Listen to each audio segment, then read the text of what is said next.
దాదాపు 6 సంవత్సరాల తర్వాత జగన్మోహన్ రెడ్డి గారికి అయితే కోర్టుకు అటెండ్ అవటం జరిగింది. ఆయన అటెండ్ అయ్యే సందర్భంలో కూడా చేసిన హంగామాని అసలు ఎలా చూడాలంటారు? కొన్ని రోజులు బెంగళూరు ప్యాలెస్లో, ఎప్పుడన్నా నెలకు ఒకసారి నేను ఉన్నాను బతికే అని చెప్పుకోవడానికి తాడేపల్లి ప్యాలెస్లో, జనంతో కానీ, ప్రజల సమస్యలతో కానీ, అలాగే ఈ రాష్ట్ర ప్రజలతో కానీ ఎటువంటి సత్సంబంధాలు లేనటువంటి వ్యక్తి జగన్మోహన్ రెడ్డి. రెండోది, ఆయన తుఫాన్ వచ్చిన తర్వాత, ఆ తుఫాన్ అంతా సద్దుమణిగిన తర్వాత ప్రజలందరినీ చంద్రబాబు నాయుడు గారు అప్రమత్తం చేసి, అధికారులను అప్రమత్తం చేసి, వాళ్ళకి ఏం కావాలో అన్నీ చూసిన తర్వాత, మళ్ళీ రాష్ట్రం అంతా ప్రశాంతంగా ఉన్న తర్వాత 2 నెలల తర్వాత తను వచ్చి మళ్ళీ తుఫాను బాధితులను పరామర్శించడానికి వచ్చి హంగామా చేశాడు. హంగామా కల్తీ రైతులను పెట్టుకొని, కల్తీ మనుషులను పెట్టుకొని అక్కడ కూడా బల ప్రదర్శన చేశాడు. తన అధికారంలో ఉండగా రైతుల గురించి పట్టించుకోవడం కానీ, రైతుల సమస్యల మీద పనిచేయడం కానీ, తుఫాన్లు వస్తే ఏరియల్ సర్వేలు చేయటం కానీ ఏదీ లేదు. తాడేపల్లి ప్యాలెస్లో పరదాలు కట్టుకొని కూర్చున్నటువంటి వ్యక్తి ముఖ్యమంత్రి ఆనాడు జగన్మోహన్ రెడ్డి. మీరు చూడండి, జగన్మోహన్ రెడ్డి పరిస్థితి, ఆయన బిహేవియరు, ఆయన మనస్తత్వం బారుకి ఇలానే ఉంటుంది. అధికారం ఉన్నప్పుడు అలానే ఉంది. అధికారం పోయి 11 మంది వచ్చినా కూడా, ఇవాళ 11 సీట్లతో పరిమితమైనా కూడా ఆయన పరిస్థితి అంతే ఉంది. ఏ మాత్రం మార్పు కానీ, అలాగే పశ్చాత్తాపం కానీ ఆయనలో లేదు.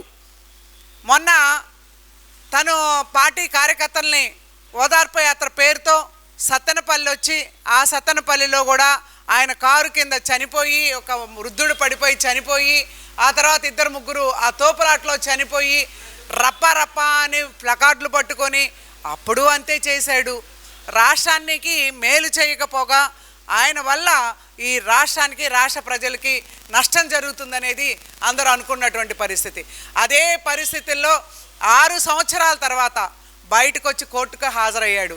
అది ఒకరోజు ముందుగా తన క్యాడర్నంతా పిలిపించుకొని, ఎక్కడి నుంచి ఎన్ని బస్సులు రావాలి, ఎక్కడి నుంచి ఎన్ని కారులు రావాలి, ఎంతమంది జనం ఎయిర్పోర్టుకు రావాలి, ఎంతమంది జనం కోర్టు దగ్గరికి రావాలి, ఎలా భయభ్రాంతులు చేయాలి ఈ జనాన్ని, ప్రజలకి నా బల ప్రదర్శన అలా చూపించడానికి ఒకరోజు ముందుగా ప్రిపేర్ చేసుకొని, ఇక్కడి నుంచి ఏపీ నుంచి, హైదరాబాద్ వాళ్ళు కాదండి, మీరు గమనించండి, ఏపీ నుంచి బస్సులు కార్లు తీసుకొని వచ్చి అక్కడ జనంతో బల ప్రదర్శన చేసి అందరినీ భయభ్రాంతులను గురి చేయటం, న్యాయాన్ని, న్యాయవాదుల్ని, న్యాయ చట్టాలని కూడా నిజంగా ఆయన ప్రభావితం చేసే విధంగా, భయభ్రాంతులకు గురి చేసే విధంగా నిన్న ప్రవర్తించిన తీరు, అక్కడ కూడా రప్ప అనే ప్లకార్డులు పట్టుకున్నారు. చూడండి, గమనించండి.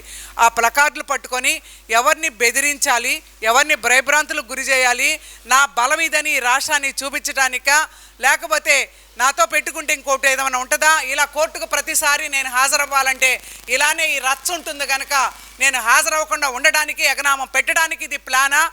నేను ఒకటే చెప్తున్నానండి, న్యాయస్థానాలను కోరుతున్నాను, నేను రిక్వెస్ట్ చేస్తున్నాను, జగన్ బెయిల్ రద్దు చేయండి. జగన్ బెయిల్ రద్దు చేసి జగన్ని అరెస్ట్ చేసి లోపలేయండి.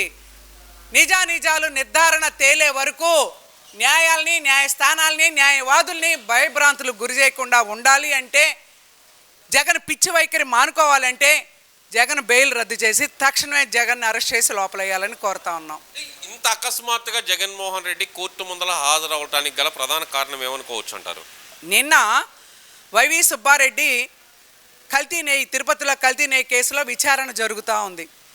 ఈ విచారణ సందర్భంలో అది వాళ్ళకి మొదటి నుంచి ఉంది, డైవర్షన్ పాలిటిక్స్ చేసే అలవాటు జగన్మోహన్ రెడ్డికి మొదటి నుంచి ఉంది. అలాగే అదొక కారణం, ఆయన బయటికి రాకుండా ఉండటానికని నిన్న పెట్టుకున్న కారణంలో మొదటి కారణం అది. రెండో కారణం, ఈ రాష్ట్రంలో చంద్రబాబు నాయుడు గారు అన్నదాత సుఖీభవ అనే పథకం నిన్న 2వ విడత రైతులకి అకౌంట్లో డబ్బులు వేయటం జరిగింది. కేంద్రం, రాష్ట్రం ఇద్దరూ కలిపి అకౌంట్లో నిన్న రైతులకు డబ్బులు వేయటం జరిగింది.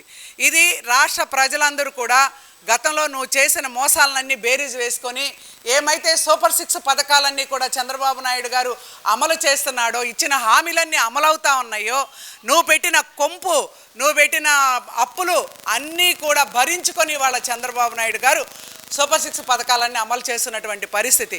ఈ పరిస్థితుల్లో రాష్ట్ర ప్రజలందరూ కూడా, రైతులు, ముఖ్యంగా రైతన్నలు, తుఫాన్లో చంద్రబాబు నాయుడు గారు రైతన్నలకు అండగా ఉన్నాడు. ఇవాళ రైతులకి మళ్ళా అన్నదాత సుఖీభవ పథకం చంద్రబాబు నాయుడు గారు అమలు చేస్తున్నాడు. రైతులందరూ ఆనందంగా సుఖంగా ఇవాళ సంతోషంగా ఉన్నారు రైతులు. ఇది భరించలేని జగన్మోహన్ రెడ్డి మళ్ళా నిన్న డైవర్షన్. ఈ రెండు డైవర్షన్, సుబ్బారెడ్డిది ఒకటి, ఆ కేసు విచారణ విషయాలు బయటికి రాకుండా ఉండడానికి అన్నదాత సుఖీభావ, ఈ రెండు కూడా డైవర్షన్ చేయటానికి నిన్ననే పెట్టుకున్నాడు.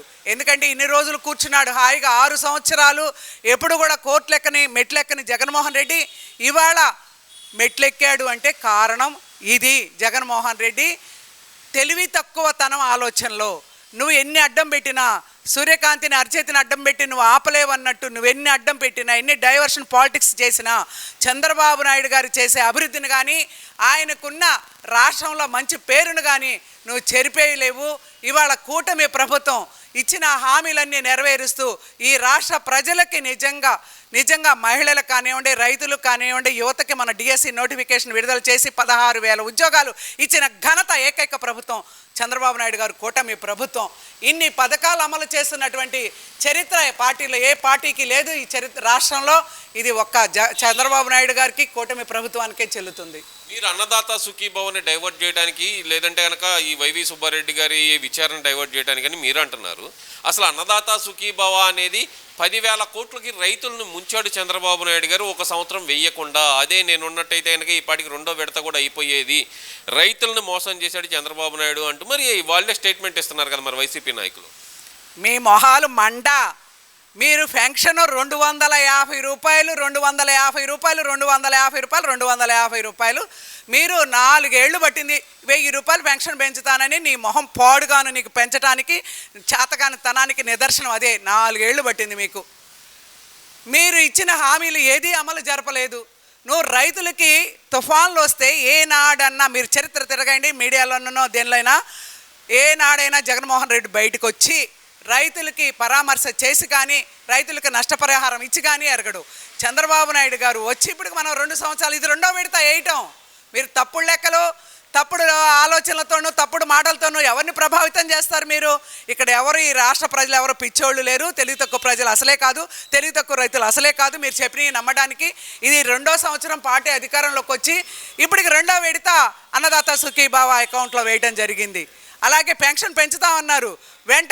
వెంటనే వితిన్ 2వ నెలలోనే పెన్షన్ గతంలో ఉన్న పెండింగ్ కూడా కలిపి మళ్ళీ పెన్షన్ 4,000 రూపాయలు పెన్షన్ ఇవ్వడం జరిగింది. మహిళలకు ఉచిత బస్సు ప్రయాణం అన్నారు. వెంటనే మళ్ళీ ఉచిత బస్సు ప్రయాణం కూడా మహిళలకు అమలు చేయడం జరిగింది. గ్యాస్ సిలిండర్లు అన్నారు, గ్యాస్ సిలిండర్లు ఇవ్వడం జరిగింది. అమ్మకి వందనం. మీరు మీ మొహాలు తగలయ్యా. మీరు ఒక్కళ్ళకే ఇచ్చారు. 4గురికి ఇస్తాము, 3గురికి ఇస్తాము, ఎంతమంది ఉంటే అంతమందికి ఇస్తామని ఒక్కళ్ళకే ఇచ్చారు. చంద్రబాబు నాయుడు గారు ఇవాళ కూటమి ప్రభుత్వం ఇంట్లో ఎంతమంది పిల్లలకు ఉంటే అంతమంది పిల్లలకు కూడా అమ్మకం వందనం పేరుతో ఇవాళ 15,000 రూపాయలు వేయటం జరిగింది. అసలు ఈ రాష్ట్రం ఇవాళ డబల్ సూపర్ 6 పథకాల్లో ముందుకు వెళుతూ ఉంది. దీన్ని ఎవరు ఆపడానికి, మీరు నిందలు వేయడానికి, మీరు అభాండాలు వేయటం కూడా మానుకొని మీరు ఇక నుంచైనా అసెంబ్లీకి వచ్చి ఏడవండి, ప్రజా సమస్యల మీద పనిచేయండి. చివరిగా ఒక ప్రశ్నమ్మ. అదే నాంపల్లి కోర్టులో వివేకా గారి హత్య కేసు గురించి పోరాటం చేస్తున్న వైఎస్ సునీత గారు ఎదురుపడినా కూడా పలకరించలేని పరిస్థితికి జగన్మోహన్ రెడ్డి గారు ఎందుకు వచ్చారంటారు? మరి అదే జగన్మోహన్ రెడ్డి గారు లోటస్ పాండ్కి వెళ్ళి తల్లిని పరామర్శించడానికి వెళ్తున్నారంటూ టీవీలో న్యూస్ వచ్చే పరిస్థితి ఎందుకు వచ్చిందంటారు? అవన్నీ డ్రామాలండి.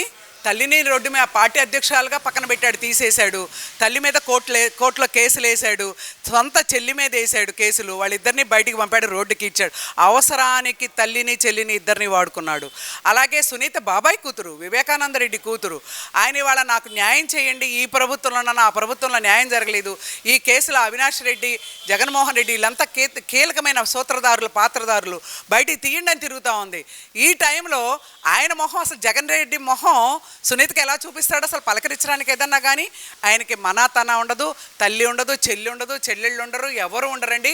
ఆయనకు కావాల్సింది డబ్బు, పదవి వ్యామోహం, ఈ రెండు తప్ప ఈ రాష్ట్రంలో ఏం చేయటానికైనా మీరు ఒకటి గుర్తుపెట్టుకోండి, ఏం చేయటానికైనా వెనకాడని వ్యక్తి జగన్. ఎంత దుర్మార్గమైన చేయడానికి వెనకాడని వ్యక్తి జగన్మోహన్ రెడ్డి. అయితే ఈ రాష్ట్ర ప్రజలు మాత్రం చాలా అప్రమత్తంగా ఉన్నారు, చాలా ముందంజలో ఉన్నారు. జగన్మోహన్ రెడ్డి మాయ మాటలు కానీ, మోసాలు కానీ ఇక నమ్మే పరిస్థితుల్లో లేరు. ప్రతిపక్ష పాత్ర కూడా లేని దౌర్భాగ్య పరిస్థితుల్లో, అసెంబ్లీకి రాని దౌర్భాగ్య పరిస్థితిలో ఉన్నటువంటి వ్యక్తి ఎవరైనా ఉన్నారంటే జగన్మోహన్ రెడ్డేనండి. ఇప్పటికైనా బుద్ధి తెచ్చుకోమని మేము సలహా ఇస్తున్నాం.